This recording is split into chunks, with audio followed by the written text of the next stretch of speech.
Hello, hi guys! Magandang hapon sa inyong lahat. This is Jin Rodriguez from Masagri Channel, a faith healer also matarder. So ngayong hapon na tatigyan natin na nagsabihin sa iyo ng ating mga gabay. This is a weekly gabay for the month of February 23 hanggang February 29 for the sign of Taurus. So Taurus, welcome to my channel.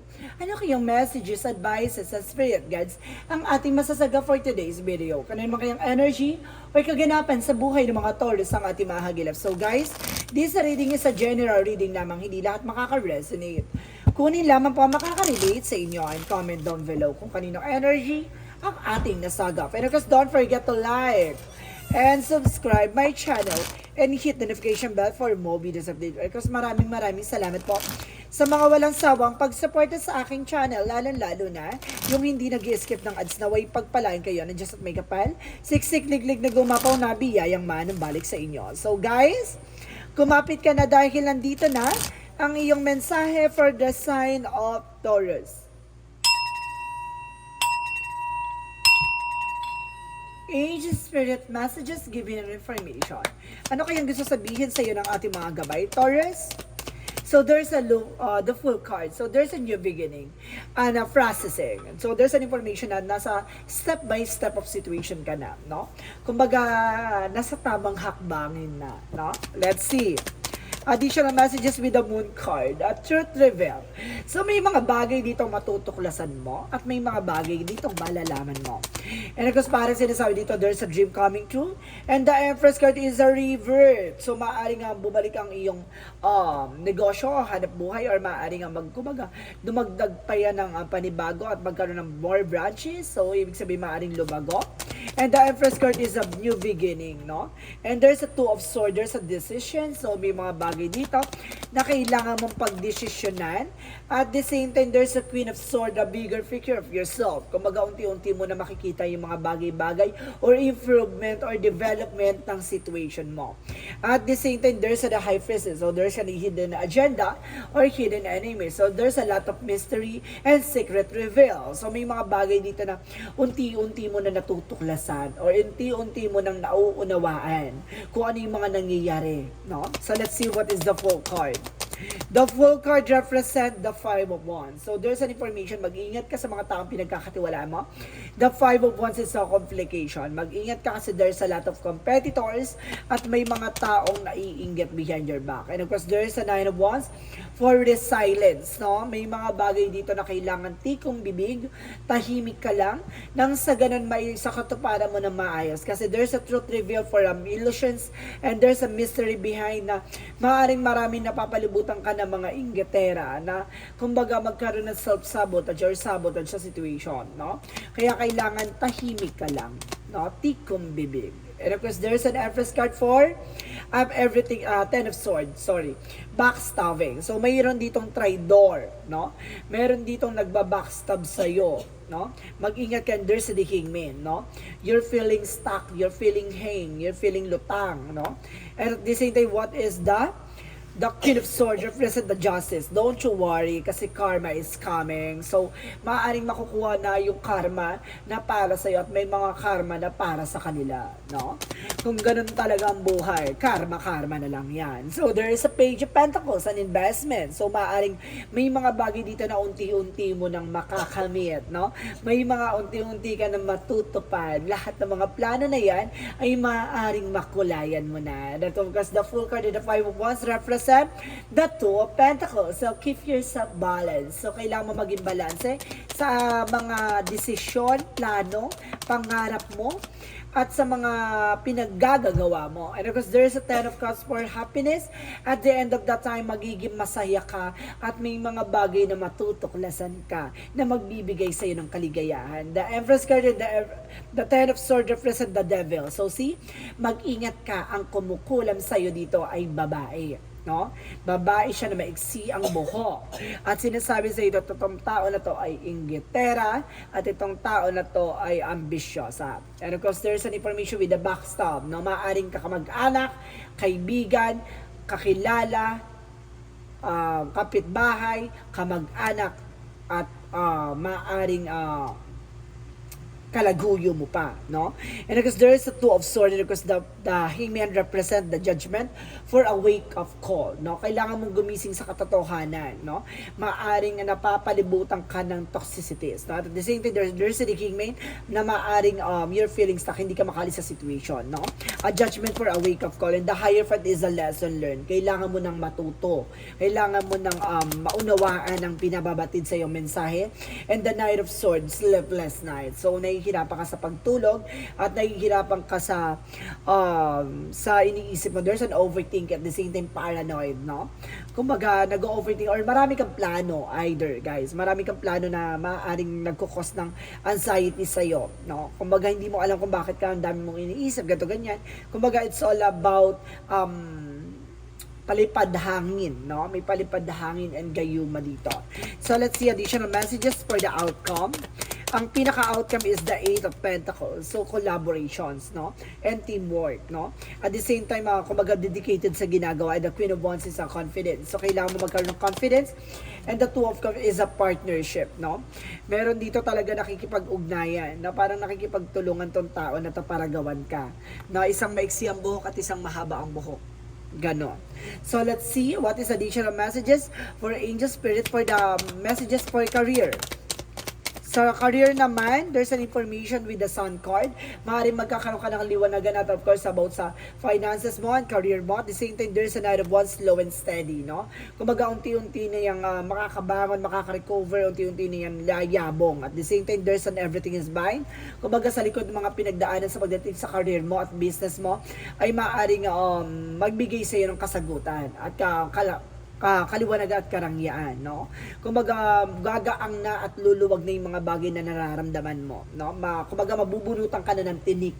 So, let's see additional messages for love life. Sa love life mo naman, there's a Five of Swords. Mag-ingat ka, there's a self-sabotage, no?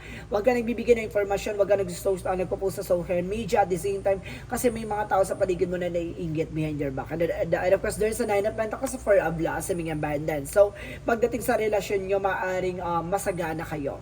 And of course, there's a Five of Pentacles. So, meron din naman some of you guys masagana at meron naman dyan guys, hirap, no? There's a crisis. Kumaga, meron ditong dalawa kasing energy na nasagap dito, guys. So, it's either hirap yung isang tao o yung isang sitwasyon or ikaw din ay maaring masagana ka. So, let's see additional messages for health. Sa health mo, there's a Queen of Pentacles. So, there's a practicality. Kailangan mo mag-give practical sa health mo, no? And because there's an information with the Tower moment. So, may mga bagay dito na maaaring magbago, no? Unti or baguhin mo daw ang iyong no? Baguhin mo raw yung habits mo, no? Life habits, no? Yung mga kinakain mo, alam mong hindi nakakatulong sa nakakasama sa iyo, iwasan mo, no? So, let's see what is Archangel, what is the magical fairy messages? For magical fairy messages and get more information, there's a walking away. May mga bagay dito na kailangan mo talagang iwasan, no? And there's a flower power, so there's an information with spend time with the flowers and the flowers essence to increase your personal healing power. So, ibig sabihin dito, kumbaga maaaring gumagaling ka, kumbaga nakakaroon ka ng, umaaliwalas ang pakiramdam mo pag nakakaamoy ka ng mababangong bulaklak, gano'n. No? So, let's see what is the Yin and Yang Oracle card. For Yin and Yang Oracle card, get more information. And there is a apology. May hihingi ng tawad from the past. And there's a twin flame energy, no? Maaring twin flame kayo ng person mo. At the same time, there's a celebration, no? Maraming celebration at gift or regalo ng universe ang matatanggap mo. Magdadala sa'yo ng abundance, kasaganahan, and there's a reflections, no? Kumbaga, yung mga bagay-bagay na nasira ay maaring may lamat na at may mga bagay dito na kailangan mong pag-ingatan, no? So, let's see what is additional messages for Archangel Raphael.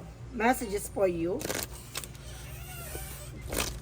For Archangel Raphael, messages for you is inner authority. So, ikaw yung gagawa ng bagay na gusto mo makuha at makamit, no? It's up to you. Nasa sayo yan, no? So, let's see what is additional messages for Angel Spirit, guys. And there's an information with the void, no? May mga bagay na kailangan mong itigil o hihinto, no? Lalo-lalo na hindi nakakabuti sa'yo. And there's an information with the you're not alone, no? Hindi ka nag-iisa, no? So let's see what is Archangel Michael messages for you. Archangel Michael messages for you. Decide to be happy now. So, kailangan mo magdesisyon na magiging masaya ka ngayon. At magiging masaya ka simula ngayon. And there's a self-respect. So, kailangan mo respetuhin yung sarili mo. At the same time, there's focus upon divine perfect health, no? Kailangan mo rin mag-focus sa health mo, no? At the same time, so let's see what is the romance angels. Pagdating sa romance angels, no? And of course, there's a romantic feeling. So, your feelings are exploring, no? Magmahalin mo yung partner mo. At the same time, there's a children. So, some of you may mga anak na. Or some of you guys, there's an involvement by children. So, let's see. What is the chakra messages? So, there's an isolation, no? You're feeling stuck or you're feeling stressed. Or you're feeling exhausted or you're feeling entrapment. So, may mga bagay dito na parang feeling mo nakukulong ka sa situation. And there's a trickery. Mag-ingat kami mga manloloko dito. Maraming mapanlin lang, no? And there's an information with an patient, no? Kung maghahabaan mo ang pasensya mo. So, let's see what is the angel's answer. Angel's answer represent improving health. So, mag-i-improve na raw yung health mo. Ha? Wow. Maaaring gagaling ka na sa karamdaman mo. And there's an in the near future, no? Ngayong, kumbaga, nalalapit na talagang future mo, there is a perfect timing. So, talaga makukuha mo yan in the perfect timing, guys. So, let's see what is the Monsology. What is the Monsology Angel Spirit Guide? So, there's your hard work is paying off, no? Kumbaga, yung mga pinaghirapan mo ay may kabayaran yan. At the same time, bring love in this situation. Mahalin mo daw ang sitwasyon na kinagagalawan mo. At the same time, it's time to release negativity. Kailangan mo na alisin yung mga negatibo na alam mong hindi nakakatulong sa'yo. So, let's see what is additional messages for Angel Spirit Guides. And there's a flowers. So, kailangan mo ng flowers dito, guys. Or, there's a flowers talaga involvement. Baka mahilig ka sa flowers, guys. Or, kailangan mo ng mga flowers sa bahay. And there's a support. No? Sinusuportahan ka ng ating guardian angels, ng ating angel spirit, ng ating angels, ng ating mga gabay. No? So, let's see what is additional messages. So, there's an abundance. So, talaga may kasaganahan talaga ipagkakaloob sa'yo. And there's an empathy. So, titingnan mo lagi yung situation, both sides, no? Huwag ka titingin sa isang sitwasyon lang, no? Kailangan, kumbaga sa maraming sitwasyon, depende yan kung ano yung kinagagalawan mo. So, let's see. What is additional messages for Angel Spirit Guides? So, there's an abundance. So, magkakaroon ka ng kasaganahan dito, guys, no? And of course, sinasabi dito, there's enjoy your life from the fullest. Mag-enjoy ka sa kung ano man yung ginagawa mo or sa mga bagay na kung ano man meron ka, no? And there's a spiritual activation. So, may mga bagay dito mag-activate na sa'yo by spirit. At the same time, there's a flexibility. Kailangan maging flexible ka sa mga kaganapan sa buhay mo. No, may mga bagay na kailangan marunong ka rin sumang-ayon at marunong ka rin makitao. And of course, let's see what is additional energy. So, there's a woman holding a heart. So, some of you guys, no, ito, may taong may hawak ng puso mo. And there's an anxiety, no? Maaari nagbibigay stress din sa iyo yung mga bagay-bagay. And there's a angels of strength, no? Kailangan mo maging malakas, no? Maging malakas sa loob mo, maging matapang ka. Kasi kumbaga nagbibigay ng stress sa iyo or worries, no? Yung mga bagay-bagay sa paligid mo, no? Kumbaga meron ka ditong, meron ditong kinai-stressan mo na kailangan mong solusyonan. At the same time, there's a rest and rejuvenate. Kailangan mong ipahinga. So, walang iba kundi pahinga, no? So, let's see what is the Jesus loving quotes.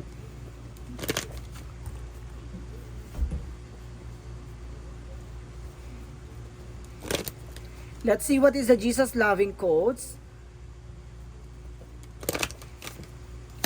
Jesus loving quote said, have faith in God. So, kailangan mo magtiwala sa ating Panginoon, no? Magtiwala ka na lahat ng mga bagay na nangyayari sa'yo ay may ibig sabihin at kahulugan. So, may mga bagay dyan na ipagkakalob sa'yo, may mga bagay dyan na kailangan mong pagdaanan. So, kailangan mo lang magpasalamat sa Poong may kapal na sa likod ng ng mga bagay-bagay na pinagdadaanan mo ay nakakalagpas ka at nakakabangon ka. Diba? Ganun lang yun, guys, no? Kumbaga, be thankful sa lahat ng mga challenges, so obstacles, kumbaga trials na binabato niya sa iyo na at the end of the time, kumbaga you are also a survivor, no? Kumbaga nakakaligtas at nakakabangon ka at the end of the time. So let's see, what is the angel's number? The angel's number represent 13. I am confident. So, kailangan mo ng confident dito, guys. You are conscientious worker with a knack of forthcoming with the creative ideas and turning them into something real and optimistic, but practicality outlook keeps you determined and on the track as you work steadily towards your goal. So, ibig sabihin dito, kung talagang gusto mong makuha isang bagay na yan, at kumbaga, gusto mong makamit at gusto mong mahawakan mismo sa abot ng iyong makakaya, kailangan mo magkaroon ng confidence, no? Kailangan mo laksan ng loob mo, maging matapang, alisin mo yung doubt and fear mo, no? Yan kasi yung magiging blockages mo, kaya nagkakaroon ng something, failure and mistakes sa mga bagay na ginagawa mo. Kailangan buo yung loob mo na humarap sa mga hamon ng buhay, no? Kailangan lagi tayong everyday, no? Pagmulat ng mata, no? Kailangan tayo maging handa sa mga panibagong challenge ng ating Panginoon. Sa ganun lang yung kailangan maging masaya ka. Kailangan first expression pala ng unang pasok pala ng araw, kailangan masigla ka na para nang sa ganon, maging maganda ang takbo ng eksena mo. So guys, this is a weekly gabay for the month of February 23 hanggang February 29 for the sign of Taurus. So Taurus, maraming salamat for this wonderful reading. So this reading is a general reading lamang. Hindi lahat makaka-resonate. Kung hindi lamang pa makaka-relate sa inyo, and comment down below kung kaninong energy ang ating nasagap. And because don't forget to like and subscribe my channel and hit the notification bell for more videos update. Kasi maraming salamat sa mga walang sawang pag-support sa aking channel. Lalo-lalo na yung hindi nag-skip ng ads, naway pagpalain kayo ng Diyos at may kapal, siksik, liglig na gumapaw na biyayang manang balik sa inyo. And of course guys, maraming salamat and see you in the next video. Bye-bye and babush!